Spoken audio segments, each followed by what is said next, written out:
Tomb Raider has been a widely influential and controversial franchise. You play as the British Tomb Raider Lara Croft fighting enemies of all kinds, including Atlanteans, a T-Rex, Hydras, and even unknown entities. And much, much more. You would also explore tombs and solve puzzles in the most Lara way. In 1996, Tomb Raider was released by Tor Design and published by Eidos Interactive. This would lead to Tomb Raider quickly becoming a highly popular video game series, with Lara Croft taking centre stage. As Lara grew in popularity, so did the franchise, eventually coming out with 17 main games, along with countless spin-off games, as well as 3 movies, making Lara one of the first video game characters to be successfully adapted into film, gaining more popularity for the franchise, as well as having award-winning Angelina Jolie star in the first 2 movies. Originally, Lara Croft was known as Lara Cruz. However, during the story's development, it was later changed as the American pronunciation of Laura sounds like Lara, and Cruz didn't sound British enough. Up until 2013, the developers have been criticised for making the protagonist Lara Croft centred around the male gaze. Lara, a British female archaeologist, was advertised as being a strong female role model for young girls to look up to. However, she mainly captivated the male players with her unrealistic body proportions and flattering camera angles. The official PS1 trailer was full of action, explosions, and stunts, making Lara appeal more masculine. This was also apparent throughout the gameplay. One notable mod for Tomb Raider was the so-called Nude Raider patch, which was created externally from Tor Design and Eidos. This patch had been added to the existing Tomb Raider game, which caused Lara to appear naked. Eidos later sent a cease and desist letter to the owners of nuderaider.com. This got the site shut down, meaning Eidos was awarded the rights to the domain name. It's very obvious to see how far technology has come when looking at the Tomb Raider franchise, as 1996 Lara's character model had only 230 polygons, compared to modern Lara, who had an average of 160,000 polygons, which meant she had exaggerated, unrealistic proportions with rough edges. To the player, 230 polygons looked almost inhuman and plastic. Because of the technology available at the time and the low polygon count, Lara had no movement in her face or hair, as well as having stiff walking and jumping movements, making the movement feel sluggish. As well as this, she would clip through objects when she jumped or pushed them, which took away from the game's overall immersion. 10 years later, Tomb Raider Legends was released. It was the 17th game and the first in the franchise not developed by Tor Design, instead developed by US Crystal Dynamics. This served as a much-needed reboot for the video game series. This greatly improved the overall quality and budget of the Tomb Raider games. Unlike Lara's 1996 counterpart, her character model had around 99,800 polygons, which meant that they were able to include a vast amount of detail to her body and face, making her look more human compared to her older versions. Lara's hair had motion that would move with the character and environment conditions. However, her hair would float and clip through her shoulder and face at times. This version of Lara had detailed facial expressions as well as lip movements when talking, and all the animations were smoother and more refined. All these aspects greatly improved the overall immersion and popularity of the game. Tomb Raider Legends served as a reboot for the franchise, having a new incarnation of Lara Croft. Unlike the earlier games, Legend has a difficulty choice at the start of the game, so that the game would appeal for new or more advanced players, giving the game a larger fan base. There were other additions to the gameplay, having a 360 adjustable camera and more fluid, responsive character movements, making exploration easier and more enjoyable. Most of the gameplay felt very linear, consisting of corridors and puzzle rooms, as well as 2 vehicle sections, which are straight paths or roads that occasionally turn.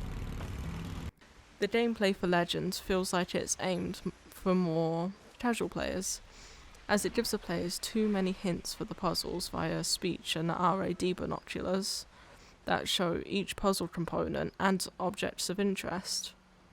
During certain action sequences, instead of playing through the section, it replaces it with a QuickTime event, which made it feel less engaging for the players. In this aspect, the game almost feels as if you're playing an action movie. I feel like this game was the reboot that Lara Croft needed to keep on evolving with the rapid rise in technology. This game led to a fantastic trilogy consisting of Tomb Raider Anniversary, Legend, and Underworld. In 2013, Tomb Raider, often referred to as Tomb Raider: A Survivor is Born, was the first game in Crystal Dynamics' second reboot of the video game series. Tomb Raider 2013 focuses on the origin story of Lara Croft and her development from a frightened young woman to a tough survivor. Lara would have to endure all that the Forgotten Island had to throw at her to unravel its dark history and escape the island's grasp. In this game, Lara is trapped on a tropical island, complete with steep cliff faces, dense forests, and ancient structures.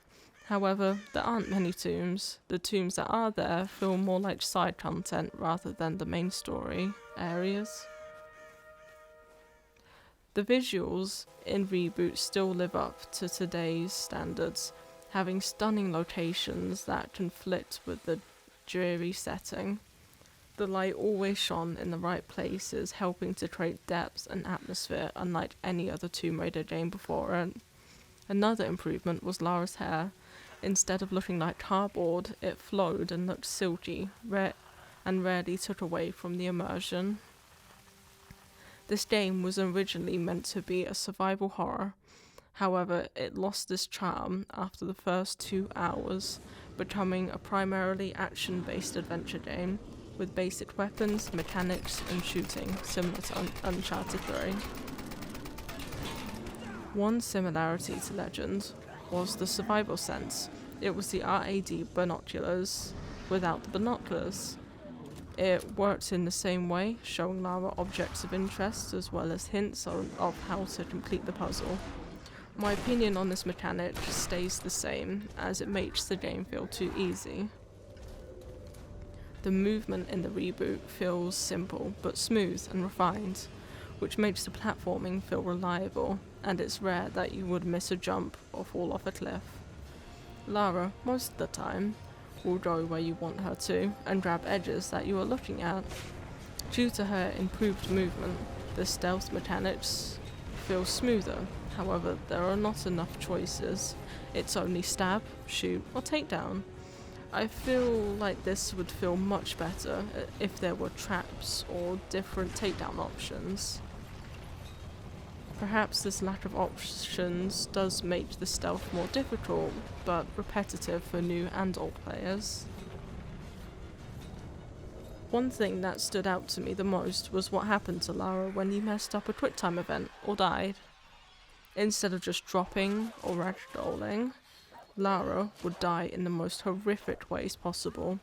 She would be impaled by metal wires or tree branches, crushed by large rocks, or killed by harsh impacts. This made the deaths feel more real and impactful. This would make you try to make sure Lara wouldn't die again. A survivor is born. This is what you see at the end of the game. However, I don't think that this is necessary. To state a survivor has been born, as we've seen it already in person throughout the entire game, from Lara's first kill to her begging enemies to die. You see it in the mirror at the beginning of the game, and at the end of the game, Lara's clean, innocent face, and then when she looks again, at the end, you notice all the dirt, blood, cuts and bruises. She's turned into a killer, a survivor. This game did amazingly to show her progress over time.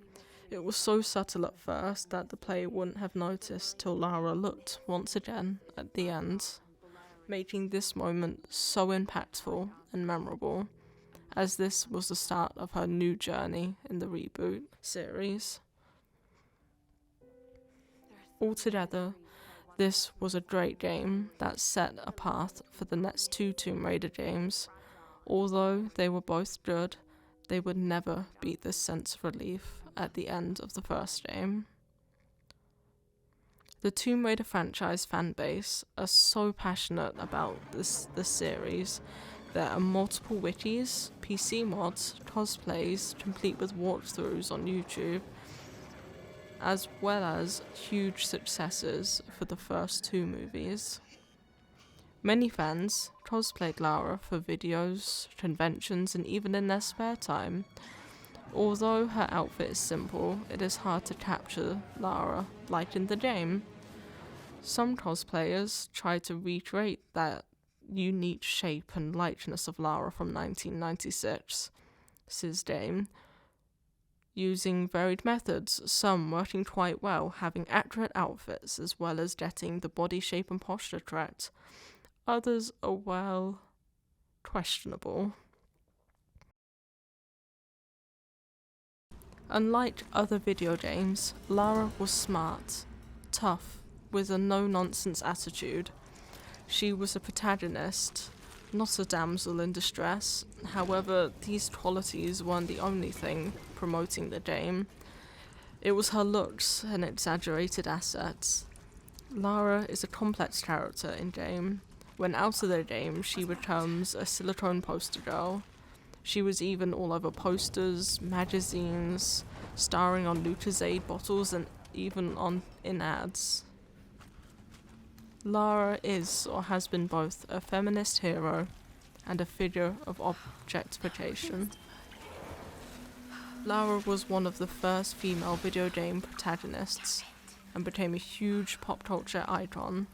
Since the reboot in 2013, it has provided a new generation with a new Lara, for fans not as objectification of the male gaze, but as a strong, intelligent female role model.